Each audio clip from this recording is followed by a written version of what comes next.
कितने दिन रहे वहाँ पे? क्या करीब हम लोग 2, 3, 4, 5, 6 4 दिन के लगभग 4 दिन हम लोग रहे। कैसा वहाँ पे माहौल था? कितने लोग थे? क्या आप लोगों ने पूरा कार्यक्रम किया? बहुत बड़ा जन सैलाब था, उसका कोई सीमा नहीं है, न कोई उसका आकलन है। ज़िंदगी में हमने उतना बड़ा जन सैलाब देखा ही नहीं है। आज तक हम तो बोट क्लब पर यहाँ दिल्ली में भी गए थे, लेकिन वहाँ भी हमने मुक्त लोग थे, लेकिन इतना बड़ा जन सैलाब हमने अयोध्या जितना बड़ा जन सैलाब कहीं नहीं देखा था। तो ये आप लोग उस दिन थे सरयू तट पे भी गए थे, आप बता रहे हैं, क्या था उस समय? गए फिर कहाँ, फिर कैसे? फिर वहीं विवादित स्थल हम लोगों को आना था, थोड़ा थोड़ा बालू वालू लेकर के। हम लोग सरयू नदी से जी हाँ, रात को ही मतलब शाम को ही 5 तारीख को हम लोगों का ये आदेश हुआ कि आप लोग सरयू नदी पहुँचिए और वहाँ से थोड़ा थोड़ा बालू लेकर के कार सेवा के रूप में आप लोग यहाँ आ जाइए।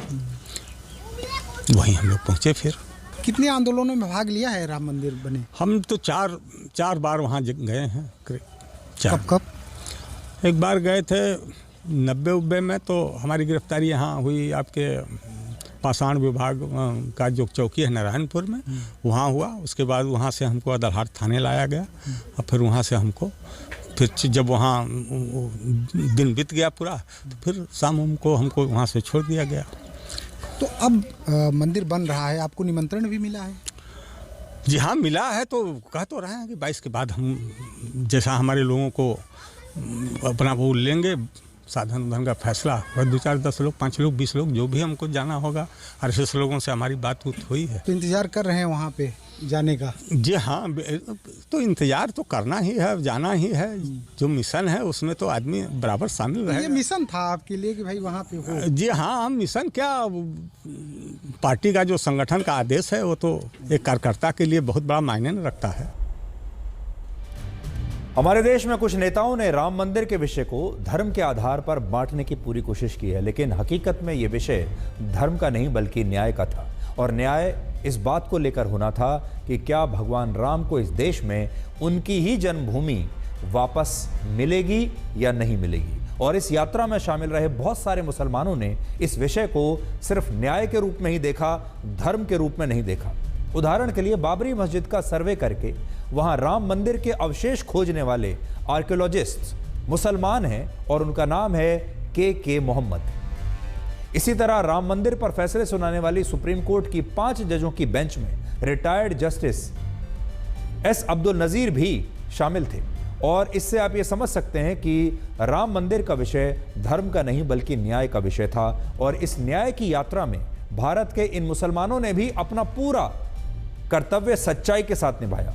हमारे देश के नेताओं ने दशकों तक ये धारणा बनाने का प्रयास किया कि इस देश के सभी मुसलमान राम मंदिर के खिलाफ हैं, जबकि ये सच नहीं है।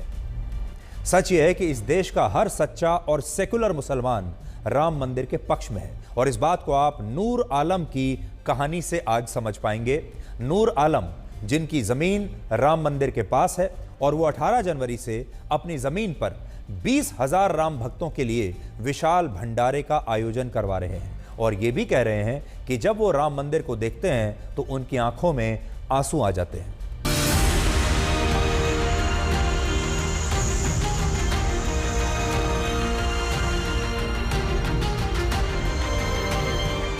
राम जन्मभूमि परिसर के पास बहुत से लोग रहते हैं। उन लोगों की भावनाएं प्रभु श्री राम से जुड़ी हुई हैं। इस समय हम पीछे देख रहे हैं कि राम जन्मभूमि की ये रेलिंग है और ठीक इसके बगल में हम लोग खड़े हैं। लेकिन ये एक ऐसी जगह है जिसमें हम पीछे देख रहे हैं निर्माण कार्य हो रहा है, ये शौचालय बन रहा है और इसके साथ ही इधर भी निर्माण कार्य हो रहा है जिसमें रसोई बन रही है। वजह यह है कि ठीक इसी जगह पर भंडारा लगाया जाएगा और ये भंडारा प्राण प्रतिष्ठा के समय से ही शुरू होगा और इसको अयोध्या का सबसे बड़ा भंडारा भी कहा जा सकता है। लेकिन हम इस भंडारे के पीछे जो शख्स है उससे मिलवाते हैं।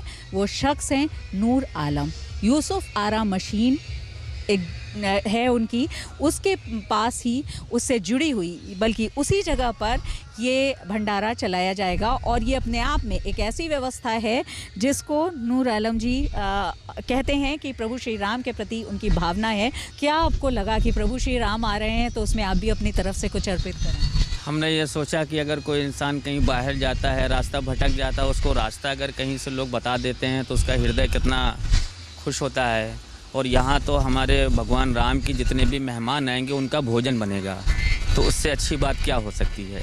जितने भी बाहरी हमारे सारे भाई लोग आएंगे, सबका भोजन की यहाँ तैयारी बनेगी। और ये हमारे बाबूजी चंपत राय जी का आदेश है, और उनका आदेश हमारे लिए सर आँखों पर है, और उन्होंने खुद इस जगह को डिसाइड किया है और ख़ुद समय निकाल के उसको बताया है। उन्हीं के कहने के हिसाब से ये सारी चीज़ें सब बन रही हैं, और हम लोग इसमें बढ़ चढ़ के हिस्सा इसलिए ले रहे हैं कि आज हमारे अयोध्या को अयोध्या बनाने में जिस तरीके से हमारे प्रधानमंत्री और मुख्यमंत्री जी ने जितना बड़ा किया है, मैं आपके चैनल से उनको हाथ जोड़कर धन्यवाद करता हूं। और किस तरीके से उनका हम शुक्रिया अदा करें, ये हमारे पास कोई अल्फाज नहीं है। हम तो भगवान के पड़ोसी हैं, और दूसरी बात वो ये है कि हम लोग दिन भर हर सेवा में लगे रहते हैं, और बहुत सारी चीज़ों की जिम्मेदारी है जो हम लोग अपने ज़िम्मेदारी के हिसाब से उसको पूरा कर रहे हैं और करते रहेंगे। और अयोध्या की शायद बहुत सारी मंदिरों के अंदर में हम लोगों को सेवा करने का मौका मिला है, और आज हमारे लिए ये तो बहुत बड़े फ़ख्र की बात है और बहुत बड़ी बात है कि हम भगवान के पड़ोसी हैं। अब आपको एक ऐसे कार सेवक की कहानी के बारे में बता रहे हैं जिसके खून से सने कपड़ों को उसके परिवार ने आज तक संभाल कर रखा है।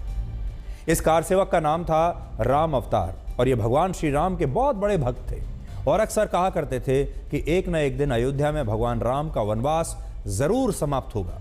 अक्टूबर 1990 में जब देश भर से कार सेवक अयोध्या में इकट्ठे हो रहे थे, तब राजस्थान के अलवर में रहने वाले राम अवतार भी अपने परिवार को बिना बताए 50 लोगों के एक जत्थे के साथ अयोध्या चले गए, और उन्होंने वहां कार सेवा में शामिल होने का फैसला किया। 2 नवंबर 1990 को जब पुलिस की गोलीबारी में कई कार सेवक मारे गए, तब अयोध्या के हनुमानगढ़ी मंदिर के पास राम अवतार का शव भी मिला था। राम अवतार को सिर में गोली मारी गई थी, लेकिन पुलिस का कहना था कि राम अवतार पुलिस की कार्रवाई में नहीं मारे गए, और बड़ी बात यह है कि राम अवतार अपने माता पिता और भाई को बिना बताए अयोध्या गए थे, इसलिए उन्हें भी उनकी मौत की कोई सूचना नहीं मिली। और इसके बाद पुलिस ने राम अवतार का पोस्टमार्टम करने के बाद उनका अंतिम संस्कार भी कर दिया, और बाद में राम अवतार के परिवार को उनके खून से सने हुए कपड़े दे दिए गए। उन्हें वो कपड़े मिल गए, और खून से सने हुए वो कपड़े जो राम अवतार ने उस दिन पहने थे, उन कपड़ों को आज तक उनके परिवार ने संभाल कर रखा है।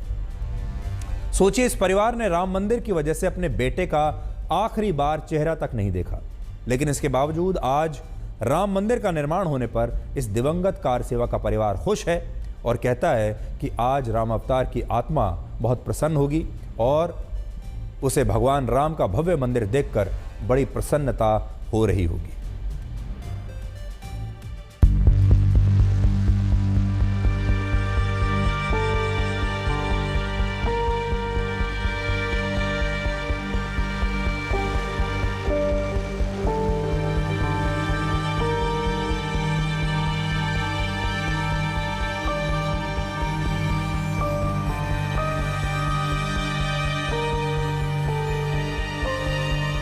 आपको राम मंदिर के लिए न्योता मिला है जी। आपके भाई शहीद हुए थे, क्या पूरा मामला था? मामला के यहाँ रामगढ़ आया हुआ था छुट्टियों के दौरान दिवाली में, तो यहाँ से 15 अक्टूबर को आरएस के एग्जाम की वजह से बहन को लेकर जयपुर गया हुआ था। वो आरएस के एग्जाम भी कैंसिल हो गए। मैं यहाँ होता तो मैं उसको नहीं जाने देता, लेकिन मैं गोविंदगढ़ गया हुआ था उस दिन।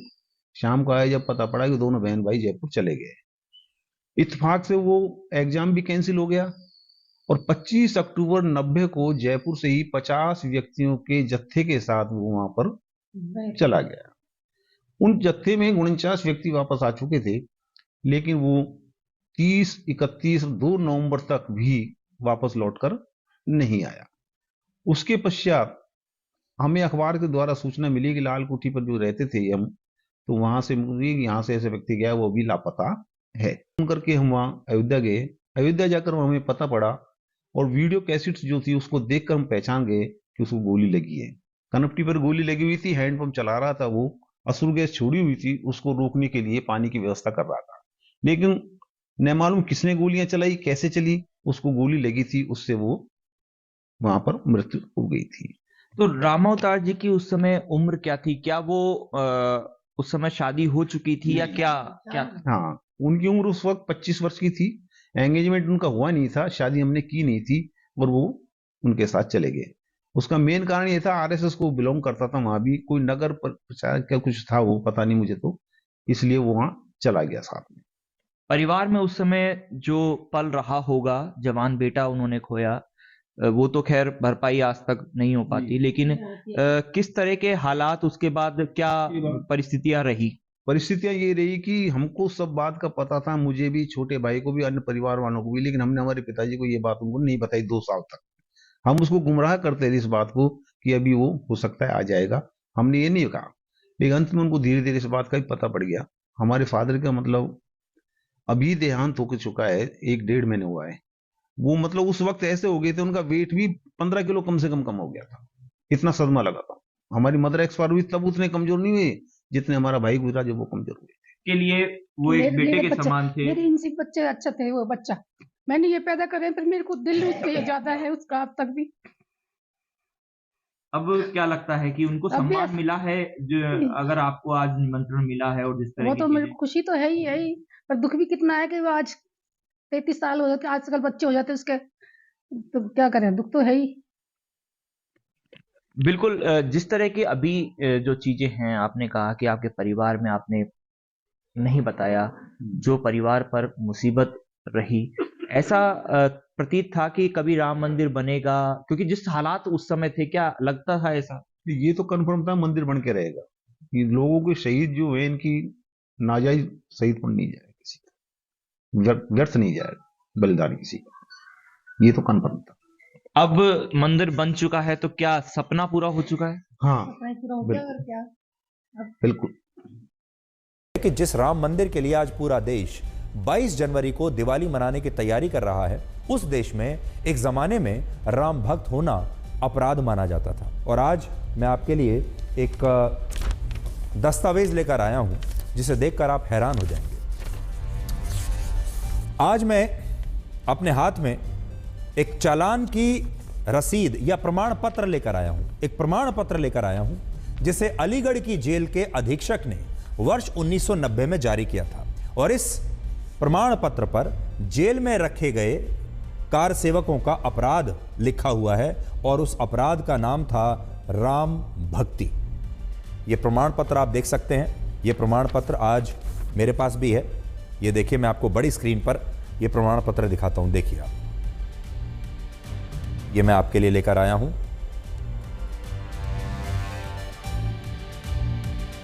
देखिए, अब सोचिए इसमें क्या लिखा है, मैं आपको बताता हूं। यह प्रमाण पत्र है जिसे उस समय के जिला कारागार अधीक्षक ने जारी किया है। अलीगढ़ जेल के जो अधीक्षक हैं, उन्होंने इसे जारी किया है। और इसमें लिखा है कि प्रमाणित किया जाता है कि श्री, जिनका भी ये जिन्हें दिया गया है, निवासी दही वाली गली, थाना कोतवाली, जनपद अलीगढ़, अपराध संख्या धारा 107/116 लिखा है। और फिर देखिए आगे लिखा है राम भक्ति चालानी। जो अपराध है, जो धारा है, वो है राम भक्ति चालानी। राम भक्ति के लिए चालान किया गया है। थाना कोतवाली, जिला अलीगढ़, जिसके तहत दिनांक 28/10/90 को इस कारागार में ये व्यक्ति दाखिल हुए और दिनांक 8/11/1990 को कारागार से मुक्त हुए। 1990 का है ये प्रमाण पत्र, आप देख लीजिए। और इसमें जो अपराध है वो है राम भक्ति। ये अपराध है। उस दौर में सोचिए आप, राम भक्त होना और कार सेवक होना एक अपराध था, और इसके लिए इस तरह से प्रमाण पत्र या चालान काटे जाते थे। और आज हमारी टीम अलीगढ़ में ऐसे ही 3 कार सेवकों से मिली, जिन्हें भगवान राम की भक्ति करने के लिए नवंबर 1990 में गिरफ्तार किया गया था, और इसे अपराध बताकर उन्हें जेल में डाल दिया गया था। बना लो प्रोग्राम 22 तारीख के बाद 26 तारीख को हमारे ध्यान होगा, जब ये जिला कारागार फोटो से लाल कर दिया था।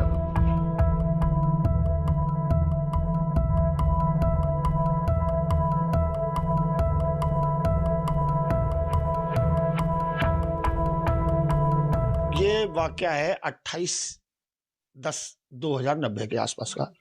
उस दिन हम लोग एक जत्था बनाने के हम लोग अयोध्या जा रहे थे। उसी दौरान हमको मीरूमल के प्याऊ से पुलिस ने गिरफ्तार कर लिया था। हमारे साथ 150 करीब कार्यकर्ता थे जिनको कि हम लेके जेल गए। उसके बाद उन्होंने हमें जेल में बंद करके रखा, 10 दिन हम रखे। तो अलीगढ़ की जो जिला प्रशासन है उनकी तरफ से हमको ये सर्टिफिकेट दिया गया, उसमें लिखा गया था राम भक्ति, यानी जिस धारा में हम बनते उसका नाम था राम भक्ति। राम भक्ति में उन्होंने हमको बंद किया था और 13 दिन हम जेल में रहे थे। 13 दिन हमको जेल से छोड़ दिया गया था। कि मुलायम सिंह जी की सरकार उस समय राम भक्तों पर विशेष जुल्म ढा रही थी। यदि कोई भगवा पटका पहनकर निकलता था उसको शक की निगाहों से देखा जाता था, उससे पूछताछ होती थी और यदि जरा भी संदिग्ध लगता था गिरफ्तार कर लिया जाता था। तिलक लगाने से भी लोगों को भय लगने लगाता था। मुगल काल की यादें ताज़ा हो गई थी। मुगल आक्रांताओं ने जिस तरह अपने हिंदू संस्कृति को मिटाने के लिए काम किया, उस समय समाजवादी पार्टी सरकार राम भक्तों को मनोबल को तोड़ने के लिए अपने जुल्म सितम में कोई कमी नहीं छोड़ रही थी। 107-16 के साथ उन्होंने हमारा जो अपराध था वह राम भक्ति था। तो जेल के जो उस समय के जिलाधिकारी जेलर महोदय थे, उन्होंने जो प्रमाण पत्र जारी किया उसमें हमारे उस अपराध को, जो सपा सरकार की निगाह में अपराध था राम भक्ति, वह उन्होंने लिखा।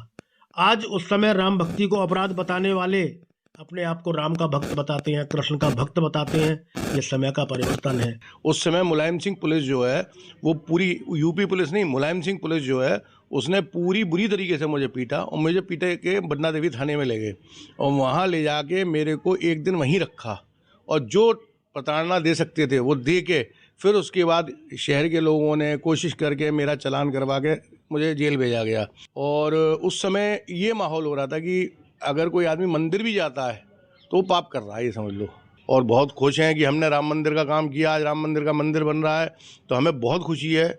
इस मंदिर के लिए हमने जो किया वो आज हमारा सपना साकार हो रहा है। जी अब हम आपको झारखंड के धनबाद लेकर चलेंगे, जहां 85 वर्ष की सरस्वती देवी 22 जनवरी को अयोध्या में राम मंदिर का उद्घाटन होने के बाद सीताराम बोलकर 30 वर्षों के बाद अपना मौन व्रत तोड़ेंगी और उन्हें इस उद्घाटन कार्यक्रम के लिए आमंत्रित भी किया गया है। हम ब्लैक एंड व्हाइट में लगातार आपको ऐसे लोगों की कहानी दिखाते हैं जिन्होंने राम मंदिर के लिए बहुत प्रण किए, जिन्होंने राम मंदिर की बहुत सेवा की, राम मंदिर के लिए संघर्ष किया, अपने अपने जीवन में जिससे जो हो सका उसने वैसी कुर्बानियां दी।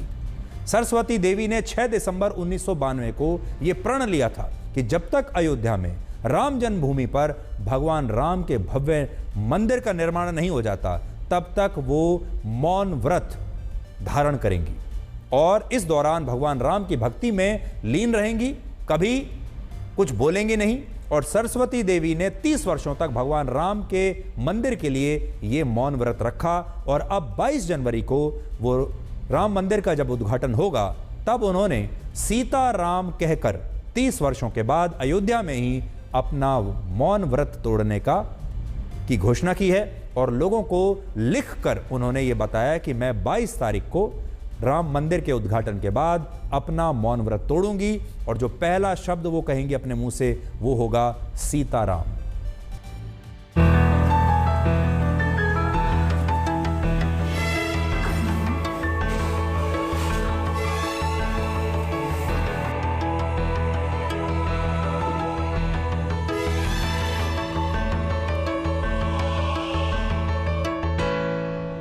रामलला हम आएंगे, मंदिर वहीं बनाएंगे। मतलब ये जो है इनको अगर अयोध्या वासी ही बोल दिया जाए तो माना जा सकता है, क्योंकि इनका ज़्यादा टाइम अयोध्या में ही गुजरा और ये अयोध्या में जाती है तो सब समझ रही थी। हम लोग तो इतना नज़दीक से नहीं समझ रहे थे लेकिन समझ रही थी। तो अयोध्या में जाती आती थी तो उस समय थोड़ा बहुत मौन रहती थी लेकिन ये विवादित ढांचा ढहने के बाद ये पूर्ण रूप से संकल्प ले ली कि जब तक इसके अंदर में राम मंदिर बने और रामलला का स्थापना हो, इनका प्राण प्रतिष्ठा हो, उसके बाद ही हम मौन खोलेंगे।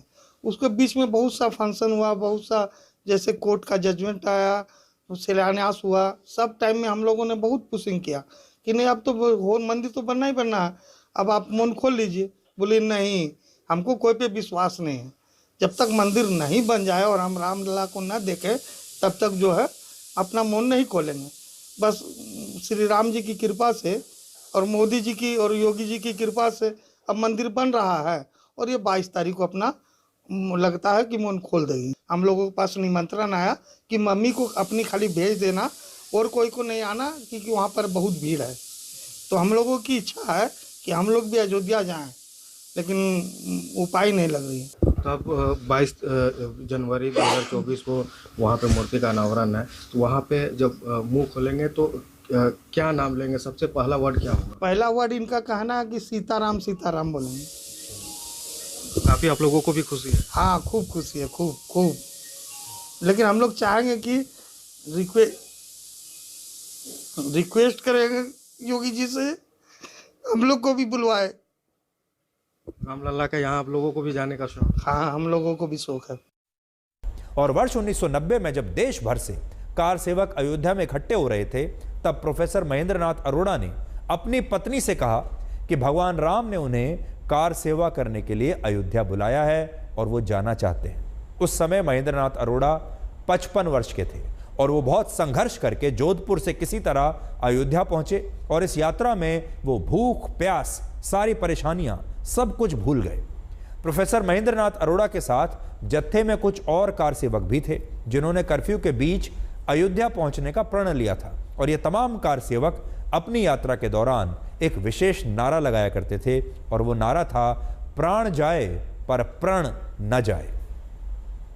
2 नवंबर 1990 को जब उत्तर प्रदेश के तत्कालीन मुख्यमंत्री मुलायम सिंह यादव ने अयोध्या में पुलिस को कार सेवकों पर गोली चलाने के आदेश दिए, तब एक मकान की छत पर खड़े पुलिसकर्मी ने राम जन्मभूमि की तरफ कार सेवा के लिए जा रहे महेंद्र नाथ अरोड़ा पर गोली चला दी, जिसके बाद राम मंदिर के लिए संघर्ष करते हुए उनकी मृत्यु हो गई। प्रोफेसर महेंद्र नाथ अरोड़ा बहुत पढ़े लिखे थे और जब उनसे कोई ये पूछता था कि वो स्कूल की जगह भगवान राम का मंदिर बनाने के लिए संघर्ष क्यों कर रहे हैं, तब वो यही कहते थे कि भगवान राम के अपने देश में उनकी जन्मभूमि पर अगर उनका मंदिर नहीं बनेगा तो फिर कहां बनेगा।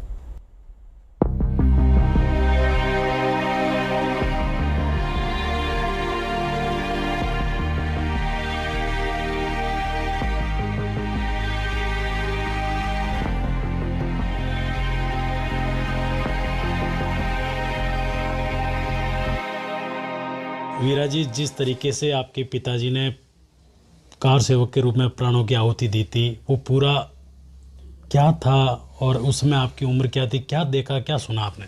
आज भी उसके बारे में सोचती हूँ तो ऐसा लगता नहीं है कि इतने साल 33 वर्ष बीत गए हैं उस बात को। जिस समय पिताजी यहाँ से जोधपुर से अयोध्या के लिए निकले थे, रास्ते में बहुत सारी मुसीबतों को पार करते हुए वो अयोध्या पहुँचे। उस सब का वर्णन उन्होंने एक पत्र में दिया जो हमें उनके जाने के करीब 1 हफ्ते बाद या कुछ 10 दिन बाद हमें मिला। और वहाँ पर जब वो ये लोग बैठ के वो कर रहे थे, कीर्तन कर रहे थे, कोई गलत काम नहीं कर रहे थे, इसके बावजूद वहाँ पे पहले तो आंसू गैस के गोले छोड़े गए, उसके बाद टारगेट किलिंग के अंतर्गत प्रोफेसर महेंद्र नाथ अरोड़ा को गोली मारी गई, जो कि बहुत ही शोचनीय और बहुत ही क्रूर लगता है मुझे। आज की तारीख में मैं सोचती हूँ इस बारे में तो मुझे बहुत ही दुख होता है कि तत्कालीन सरकार ने या किसी ने भी उन लोगों के खिलाफ कोई इस तरह का एक्शन नहीं लिया कि उन लोगों ने इस तरह से गोलियां चलवा के और टारगेट किलिंग करके और प्रोफेसर अरोड़ा को गोली मारी गई। क्योंकि जब बाद में हम लोग वहाँ गए थे तो वहाँ पे जिनके घर में ये सारा हुआ था, उन्होंने ये सारा वाक़या अपनी आँखों से देखा था, उन्होंने सारा हमें बताया। तो ये सब बातें सोच के बहुत दुख होता है। उस समय किसी के भी शव वहाँ से नहीं लाने दे रहे थे। तो अंत में एक बार तो ऐसा हो गया था, बीच में ऐसा लगा था कि लाने नहीं देंगे, तो मम्मी भी एकदम हताश हो गई थी। मम्मी ने फिर बिल्कुल थक हार के हम सब ने ये बोल दिया था कि ठीक है हमें जाने दें या तो, पर हमें भी जाना वहाँ पे अलाउड नहीं था उस टाइम। तो उस टाइम ऐसी मतलब बहुत ही बुरी स्थिति थी उस समय का, तो मनस्थिति शब्दों में बयान करना बहुत ही मुश्किल है। उस समय तो ऐसा लगता था कि बहुत ही कैसे क्या हो गया एकदम। हाँ, देखिए आपने जिस तरीके से वो घटना याद कर आज फिर गला रुध गया है। आपको कहीं ना कहीं लगता है कि अरोड़ा जी का जो सपना था वो अब कहीं ना कहीं 33 साल बाद साकार होने जा रहा है? हाँ, ये तो है। अब इतने सालों बाद, 33 साल बाद, ऐसा लगता है कि जो उनका बलिदान था वो काम आया। आखिर वो इस राम मंदिर की, भव्य राम मंदिर की नींव की ईंट बनने में कामयाब हुए। राम मंदिर की प्रतिष्ठा हो रही है 22 जनवरी को। क्या वहाँ से कोई आमंत्रण आया है? क्या आने के लिए इनविटेशन आया है क्या आपके पास? हाँ, वहाँ से इनविटेशन आया है। एक जने को आमंत्रित करने का उन्होंने पहले बताया था, तो क्योंकि मेरे भाई है ये छोटा, इसको थोड़ा बैक में प्रॉब्लम है, तो इसलिए इसने कहा कि तुम ही चले जाओ। तो मतलब आप 22 जनवरी को जा रही हैं? हाँ, मैं 19 तारीख को जा रही हूँ। 19 जनवरी को मेरे पिताजी का और मेरे भाई का दोनों का जन्मदिन भी है, और उस दिन हम लोग जाएंगे। मैं और मेरे पति के साथ जा रही हूँ। ये उनके बेटे नरेंद्र नाथ अरोड़ा जी हैं। नरेंद्र जी, पिताजी का सपना पूरा हुआ है। एक तरफ खुशी भी है और दुख भी है, आप इसको किस तरीके से देखते हैं? अब खुशी है, ठीक है, बढ़िया है। अब दुख तो है ही, दुख तो अनवरत चलता जा रहा है। अब हम भगवान राम पर हमारी विशेष सीरीज के 6ठे अंश में आपको आज लक्ष्मण रेखा से जुड़ा एक बहुत ही दिलचस्प प्रसंग बताएंगे, और ये भी बताएंगे कि लक्ष्मण रेखा आज भी प्रासंगिक क्यों है और यह आपके जीवन में क्यों होनी चाहिए। आपने लक्ष्मण रेखा का नाम तो अक्सर सुना ही होगा, और आज भी हम बात बात पर लक्ष्मण रेखा की बात करते हैं। रामचरितमानस के अनुसार जब पंचवटी में रावण की बहन शूर्पणखा भगवान राम पर मोहित हो गई थी, और भगवान राम ने ये कहते हुए शूर्पणखा के विवाह के प्रस्ताव को ठुकरा दिया था कि वो पहले से ही विवाहित हैं और उन्होंने अपने जीवन काल में सिर्फ एक बार ही विवाह के बंधन में बंधने का प्रण लिया है, तब उस क्षण में शूर्पणखा के मन में सीता जी के लिए घृणा पैदा हो गई, और उन्हें ये लग रहा था कि सीता उनके कार्यमार्ग में सबसे बड़ी बाधा है, इसलिए अगर उसने सीता के प्राण निकाल लिए तो भगवान राम उसके हो जाएंगे। और इसी द्वेष में जब शूर्पणखा ने सीता को निगलने का प्रयास किया तो भगवान राम ने अपना हाथ ऊपर उठाकर 2 भाव भंगिमाएं बनाई, जिससे लक्ष्मण समझ गए कि भगवान श्री राम उन्हें रावण की बहन की नाक और उसका कान काटने का आदेश दे रहे हैं। लक्ष्मण ने जब ऐसा किया तो शूर्पणखा, जो कि एक राक्षसी थी, वो मूल रूप में आ गई, यानी अपने असली रूप में आ गई, और उसने यह निश्चय किया कि वो इसका बदला भगवान राम, सीता और लक्ष्मण से जरूर लेगी। और इसके लिए वो सबसे पहले दंडक वन में अपने भाई और राक्षसों के नायक खर और दूषण के पास पहुंची, और उसने अपने तिरस्कार और अपमान का बदला लेने की उनसे विनती की। इसके बाद राक्षस खर और दूषण ने 14,000 राक्षसों की सेना के साथ पंचवटी में भगवान राम, सीता और लक्ष्मण के खिलाफ युद्ध किया। लेकिन राम कथा के अनुसार इस युद्ध में भगवान ने सम्मोहन बाण छोड़कर सभी राक्षसों को अपने प्रति मोहित करके उन्हें व्याकुल कर दिया। इस युद्ध में जितने भी राक्षस मारे गए, अंतिम क्षणों में उनके मुख से सिर्फ एक ही शब्द निकला, और वो था राम। और खर और दूषण का भी जब भगवान राम ने वध कर दिया तो शूर्पणखा अपने भाई रावण के पास पहुंची, और रावण को इस पूरे घटनाक्रम के बारे में बताते हुए उसने कहा कि रावण को अब भगवान राम से उसके अपमान का बदला लेना ही होगा। रावण बहुत अहंकारी था, और इसीलिए उसने सीता का हरण करने का निश्चय किया, और मारीच के साथ ही योजना बनाई कि वो एक मृग यानी हिरण के रूप में पंचवटी जाएगा, और जब भगवान राम और लक्ष्मण उसे हिरण समझकर पकड़ने के लिए जाएंगे तो उन्हीं कुछ क्षणों में रावण सीता का हरण कर लेगा। मारीच रावण के हाथों मरना नहीं चाहता था, इसलिए वो हिरण बनकर पंचवटी में सीता की कुटिया के पास पहुंचा, और जब सीता ने यह कहा कि वो इस मनमोहक हिरण को रखना चाहती हैं, तो भगवान राम ने हिरण रूपी मारीच का पीछा किया, और वो इस दौरान लक्ष्मण से ये कहकर गए कि लक्ष्मण कुटिया के पास रहकर सीता की रक्षा करें। रावण की योजना के तहत जब हिरण रूपी मारीच ने कुछ दूर जाने के बाद सीता और लक्ष्मण का नाम लेते हुए दर्द से कराहने की आवाज निकाली, तो सीता ने लक्ष्मण से कहा कि भगवान राम को लक्ष्मण की आवश्यकता है और इस वेदना में लक्ष्मण को अपने बड़े भाई के पास होना चाहिए। सीता के इस आग्रह पर लक्ष्मण ने कहा कि भगवान राम के प्राणों को खतरा हो ही नहीं सकता, लेकिन इसके बाद सीता ने लक्ष्मण को इतने कठोर वचन कह दिए और कहा कि अगर वो नहीं गए तो सीता स्वयं अपने राम के लिए वन में चली जाएंगी। और इसी के बाद लक्ष्मण उनके सामने विवश हो गए।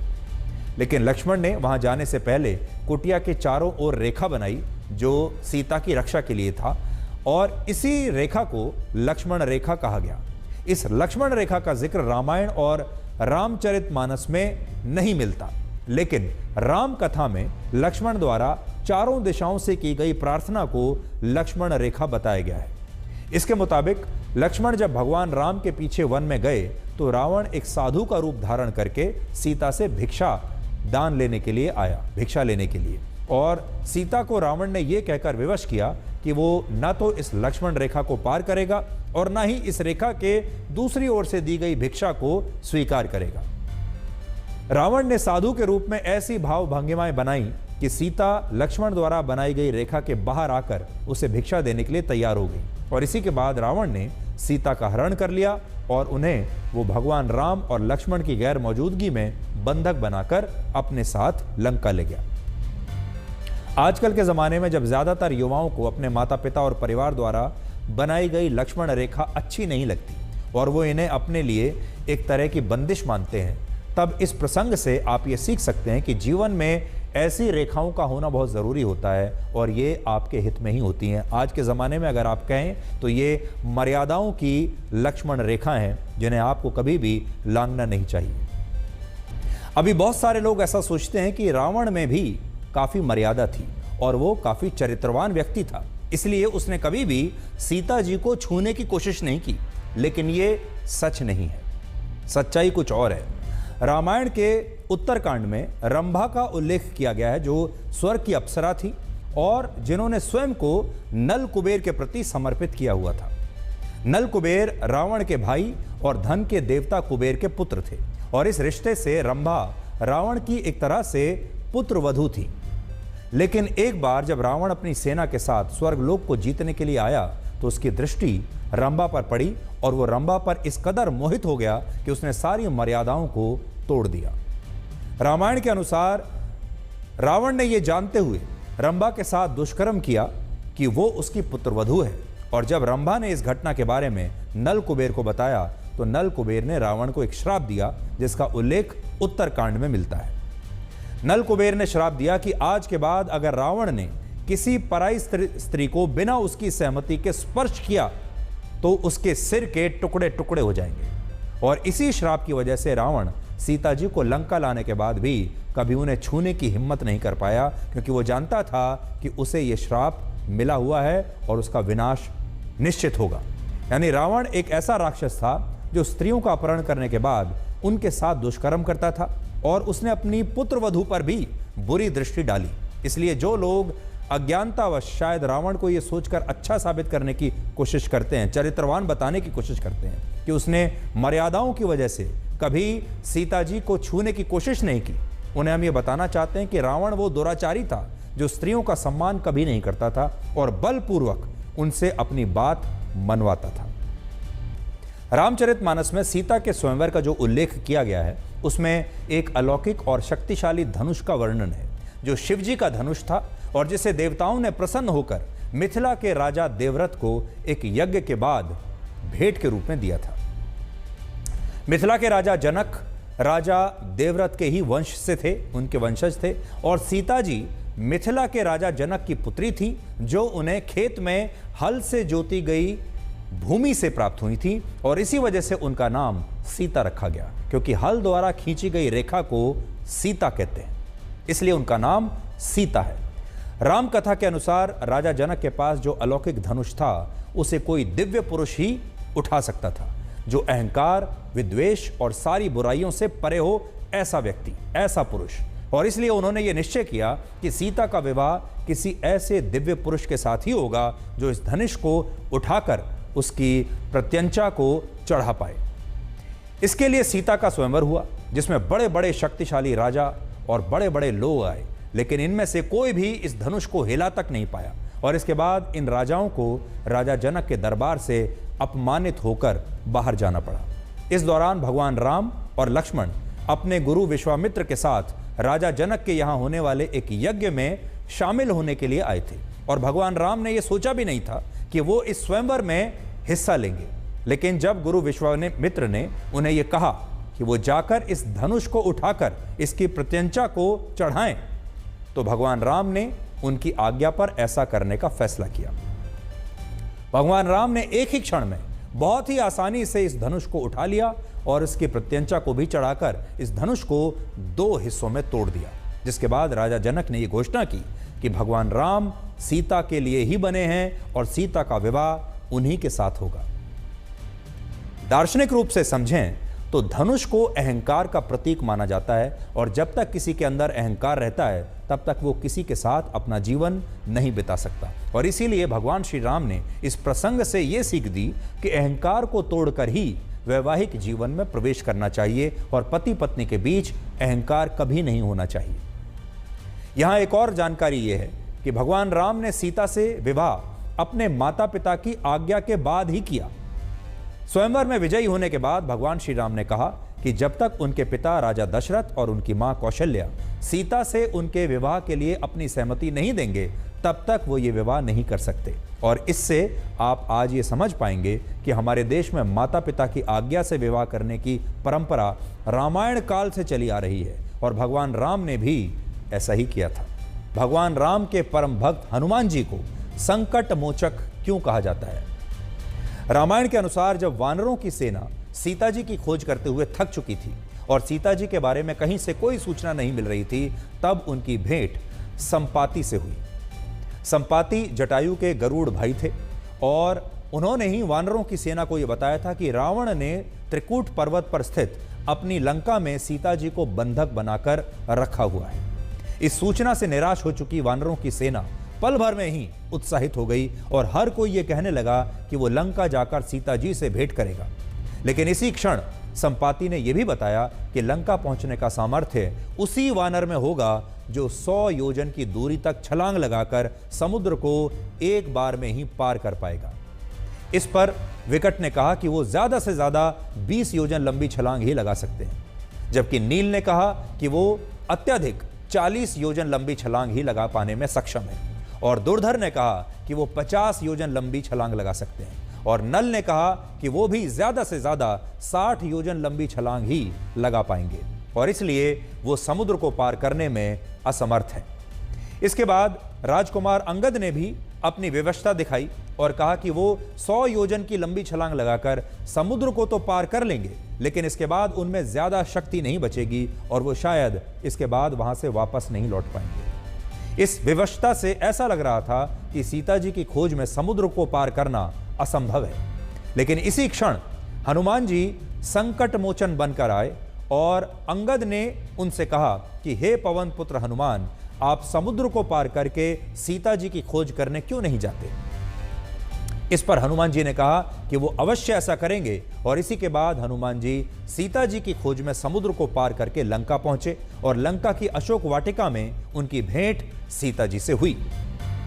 सीता जी की खोज के दौरान हनुमान जी पूरे 3 दिनों तक लंका में रहे, और इस दौरान जब उन्हें मेघनाद के बाण प्रहार के बाद रावण के दरबार में पेश किया गया और हनुमान जी ने रावण को कहा कि उसे अहंकार को त्याग कर सीता जी को भगवान श्री राम को सौंप देना चाहिए, तो रावण ये सुनकर इतना क्रोधित हुआ कि उसने अपने सेवकों से कहा कि वो हनुमान जी के प्राण निकाल कर उसे उसी क्षण सजा दें। लेकिन रावण के भाई विभीषण और उसके मंत्री इस सजा को अनुचित मान रहे थे, इसलिए उनके बार बार कहने पर रावण को अपना फैसला बदलना पड़ा और उसने कहा कि किसी भी वानर के लिए उसकी पूंछ उसका अभिमान होती है, इसलिए हनुमान जी की पूंछ को आग लगा दी जाए। रावण के कहने के बाद लंका नगरी के प्रांगण में हनुमान जी को लाकर उनकी पूंछ में आग लगाई गई, लेकिन हनुमान जी ने इस आपदा को भी अवसर में बदल दिया और अपनी पूंछ से लंका नगरी के कई भवनों को आग लगा दी और सोने की लंका को उन्होंने जला दिया। वो हनुमान जी की यह खासियत ही थी कि वो संकट मोचन तो थे ही, साथ ही आपदा को अवसर में बदलने में भी वो माहिर थे। अब हनुमान जी से जुड़ा एक और प्रसंग सुनिए। मेघनाद से युद्ध के दौरान जब लक्ष्मण मूर्छित होकर गिर गए थे, तब जामवंत ने कहा था कि अगर लक्ष्मण के प्राण बचाने हैं तो इसके लिए लंका से सुषेण वैद्य को बुलाना होगा। लेकिन समस्या ये थी कि रावण के डर से सुषेण वैद्य कभी लक्ष्मण का उपचार करने के लिए वहां आने के लिए तैयार नहीं होते, और ऐसे में हनुमान जी एक बार फिर से संकट मोचन बनकर आए। भगवान राम ने उन्हें सुषेण वैद्य को लाने का कार्य सौंपा, और हनुमान जी ने बड़ी चतुराई दिखाते हुए ये सोचा कि अगर वो सुषेण वैद्य का घर अपनी हथेली पर उठाकर ले आए तो सुषेण वैद्य के पास कोई विकल्प ही नहीं बचेगा ना करने का।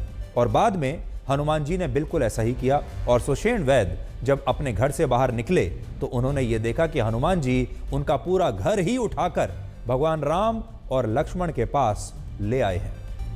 सुषेण वैद्य ने ही भगवान राम को यह बताया कि लक्ष्मण के प्राण बचाने के लिए संजीवनी बूटी लानी होगी, जो द्रोणांचल पर्वत श्रृंखलाओं पर मिलेगी। यहां पर एक बार फिर से हनुमान जी संकट मोचन बने, और जब उन्हें यह समझ नहीं आ रहा था कि इन पर्वत श्रृंखलाओं पर मौजूद घने वनस्पतियों में संजीवनी बूटी कौन सी है, तो हनुमान जी अपनी हथेली पर पूरे पहाड़ को ही उठाकर ले आए, जिसके बाद लक्ष्मण के प्राण बच पाए थे। यानी हनुमान जी में बल के साथ साथ बुद्धि और चतुराई भी थी, और इसीलिए उन्हें संकट मोचन कहा गया, जो सभी संकट को हर लेते हैं। इसका यह मतलब है। अब हम आपको अयोध्या लेकर चलेंगे और आपको उस 500 किलोग्राम के नगाड़े के बारे में बताएंगे जिसे राम मंदिर के प्रांगण में स्थापित किया गया है, और इस पर सोने और चांदी की परतें चढ़ाई गई हैं। और यह नगाड़ा आज ही गुजरात के अहमदाबाद से अयोध्या पहुंचा है।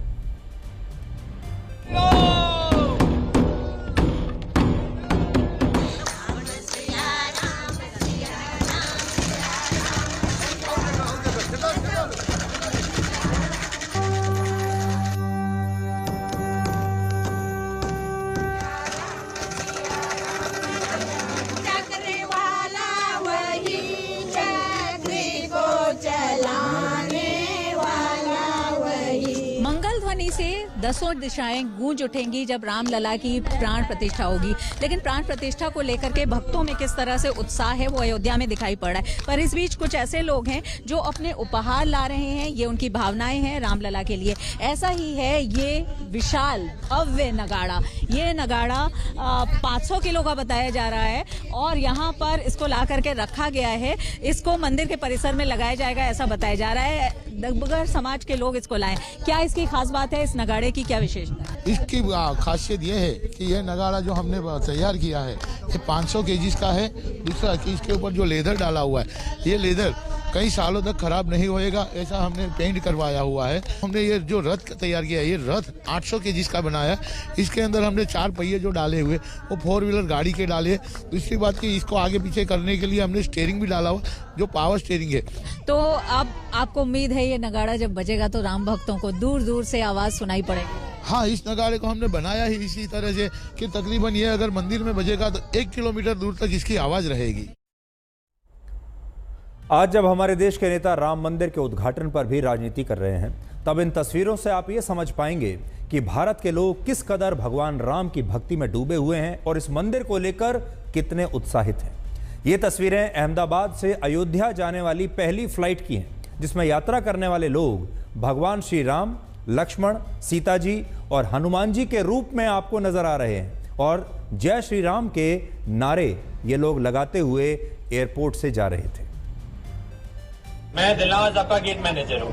आपकी उड़ान 6E6375 समय पर है और हम 5 मिनट में बोर्डिंग शुरू कर रहे हैं। जिन यात्रियों ने सुपर 60 या फास्ट फॉरवर्ड सेवा ली है वो बोर्डिंग के समय कभी भी आगे आ सकते हैं। सभी यात्रियों से निवेदन है कि वो अपना बोर्डिंग पास स्वयं प्रस्तुत करें। अब हम उन यात्रियों को आमंत्रित करेंगे जिन्हें विशेष सहायता की आवश्यकता है और शिष्यों के साथ यात्रा कर रहे हैं।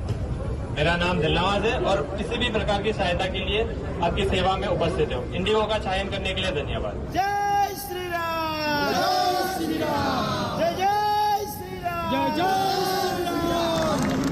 पहली फ्लाइट है वो यहाँ नहीं कोई भी रैंडम एक सेकेंड। जय श्री राम, जय श्री राम, जय श्री राम। आनंद का विषय है। यदि फ्लाइट की सुविधा न होती तो 2 दिन ट्रेन में लग जाता, तो ये तो 2 घंटे में सीधा अहमदाबाद से अयोध्या आ पहुंचे। बहुत आनंद की बात। अभी तो मैं फर्स्ट टाइम इधर आई हूँ, बहुत अच्छा लगा। रास्ते में भी बहुत सब लोग इतना एंजॉय किया।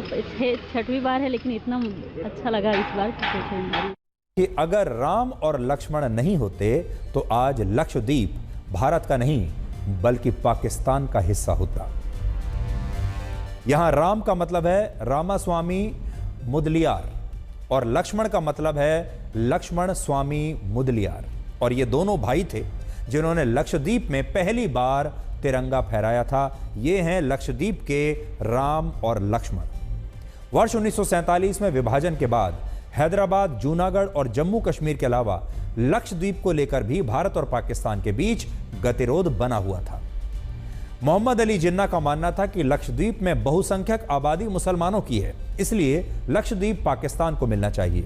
और भारत को भी इस दौरान यह बात समझ आ गई थी कि पाकिस्तान लक्षद्वीप पर कब्जा करने के लिए अपने युद्धपोत पाकिस्तान से अरब सागर में भेज सकता है। इस खतरे को देखते हुए सरदार वल्लभ भाई पटेल ने एक बहुत बड़ा फैसला लिया। उन्होंने मैसूर के 24वें और आखिरी दीवान रामास्वामी और उनके भाई लक्ष्मण स्वामी को सेना लेकर लक्षद्वीप पहुंचने का आदेश दिया। और इसी के बाद ये दोनों भाई लक्षद्वीप पहुंचे अपनी सेना लेकर और वहां भारत का राष्ट्रीय ध्वज फहराकर उसे भारत का हिस्सा बना दिया। अलग अलग लेखों में यह बताया जाता है कि पाकिस्तान ने भी लक्षद्वीप पर कब्जा करने के लिए अपने युद्धपोत भेजे थे, लेकिन लक्षद्वीप में तिरंगा फहरते ही और फहरते हुए देखकर पाकिस्तान के इन युद्धपोतों को वहां से वापस लौटना पड़ा। और सरदार पटेल की सूझबूझ और राम और लक्ष्मण के प्रयासों से लक्षद्वीप भारत का हिस्सा बन गया। इससे भी दिलचस्प बात यह है कि लक्षद्वीप को यह नाम वर्ष 1973 में मिला था, जिसका मलयालम और संस्कृत भाषा में अर्थ होता है 1 लाख द्वीप। इससे पहले इस द्वीप समूह को अलग अलग नामों से पुकारा जाता था, जैसे लक्का द्वीप, मिनिकॉय और अमीन दीवी। ये इसके कुछ नाम थे। और वर्ष 1956 में यह द्वीप समूह केंद्र शासित प्रदेश बना। आज लक्षद्वीप में 95% आबादी मुसलमानों की है, लेकिन आपको जानकर हैरानी होगी कि 1000 वर्ष पहले लक्षद्वीप में 90% से ज्यादा आबादी बौद्ध धर्म के लोगों की थी। ऐसा माना जाता है कि वर्ष 661 में पहली बार मदीना से एक शेख लक्षद्वीप आया, जिसके बाद लक्षद्वीप में इस्लाम धर्म का प्रचार प्रसार हुआ और वहां रहने वाले बहुत सारे बौद्ध धर्म के लोगों ने इस्लाम धर्म को अपना लिया और बाद में ये तमाम लोग मुसलमान बन गए। इन्होंने इस्लाम को अपनाया। तो आज के लिए ब्लैक एंड व्हाइट में इतना ही। अब आपसे हमारी अगली मुलाकात होगी सोमवार रात 9 बजे। तब तक आप खुश रहिए, सुरक्षित रहिए, स्वस्थ रहिए। और मिट्टी में मिल गए वो बादशाह जिन्हें खुद पर गुमान था, लेकिन वो पत्थर भी नहीं डूबा जिस पर श्री राम का नाम था। नमस्कार। Presented by Patanjali के